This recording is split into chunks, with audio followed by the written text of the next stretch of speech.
اسی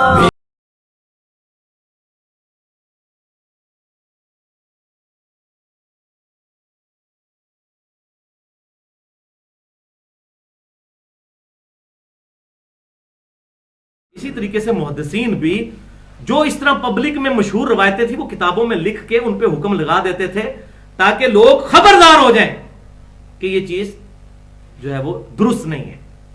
لیکن لوگ کیا کرتے ہیں, وہ اپنا ٹکڑا نقل کرتے ہیں اور کہتے ہیں یہ ہمیں حدیث مل گئی. تو اس میں پھر وہی بات کروں گا کہ پھر وہ المصنف ابن ابی شیبہ کا سیکنڈ لاسٹ چیپٹر ہے کتاب الرد علی ابی حنیفہ, 50 روایتیں ہیں اس میں, اور اس کا باب ہی انہوں نے باندھا ہے کہ یہ چیپٹر ہے ان احادیث پر مشتمل جس میں ابو حنیفہ نے رسول اللہ صلی اللہ علیہ وسلم کی مخالفت کی ہے. انہوں نے یہ نہیں کہا کہ اجتہادی غلطی لگی, ان کا مخالفت کی ہے. تو وہ کہتے ہیں نہیں یہ تو روایتیں اس میں ضعیف ہیں. ڈاکٹر طیب القادری صاحب بھی کہہ دیتے ہیں جناب روایتیں ضعیف ہیں. تو آپ تو صحیح اور ضعیف کے فرق کو نہیں مانتے, اب آپ کو یہ یاد آ گیا کہ ضعیف ہے اور صحیح ہے. تو یہ جو ہے نا میٹھا میٹھا ہاپا ہفتے کوڑا کوڑا تھو نہیں, دوگلی پالیسی نہیں. ہماری فیور میں بھی کوئی روایت ہوگی ہم نہیں پیش کریں گے. مثلا مجھے ایک حدیث پتہ ہے کہ سیدنا عمر فاروق رضی اللہ تعالیٰ عنہ نے چند لوگوں کو مسجد نبوی میں اجتماعی دعا انہوں نے کی تھی فرض نماز پڑھنے کے بعد, تو ان کو مارا تھا پکڑ کے کہ یہ نبی صلی اللہ علیہ وسلم سے اجتماعی دعا اس طریقے سے ثابت نہیں ہے, سوائے یہ کہ کوئی دعا کے لیے کہہ دے.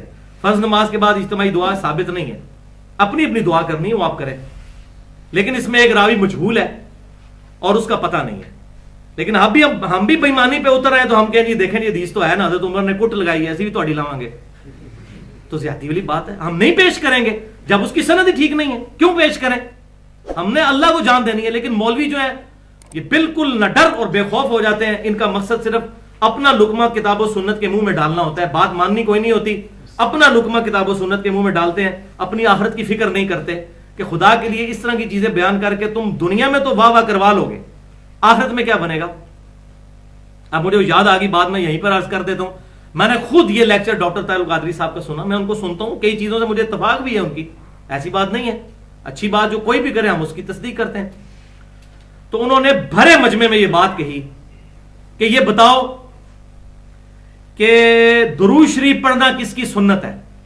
تمام نے کہا جی اللہ کی سنت ہے, کوئی شک نہیں ہے. ان اللہ و ملائکتہ یصلون علی النبی.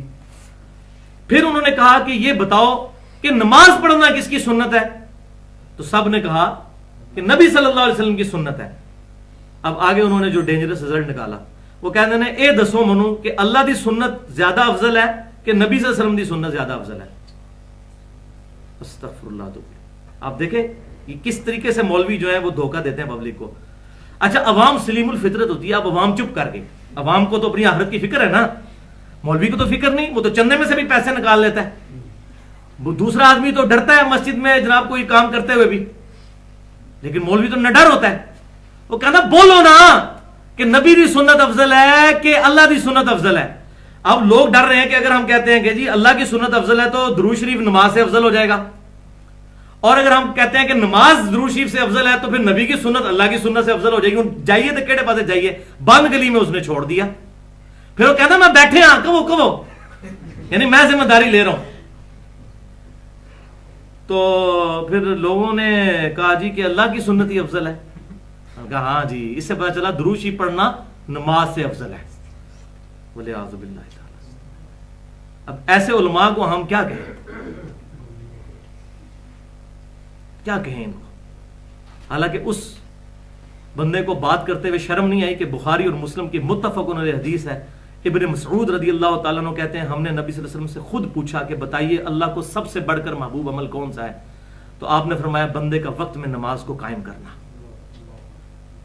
لیکن بخاری اور مسلم ہدایت کے لیے کدھر پڑھنی ہے, مطلب کی باتیں نکالنی ہے, پھر اپنا لقمہ ڈالنا شروع کر دینا.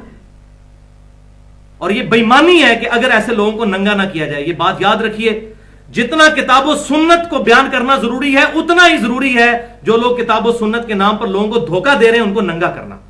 امر بالمعروف ونہی عن المنکر.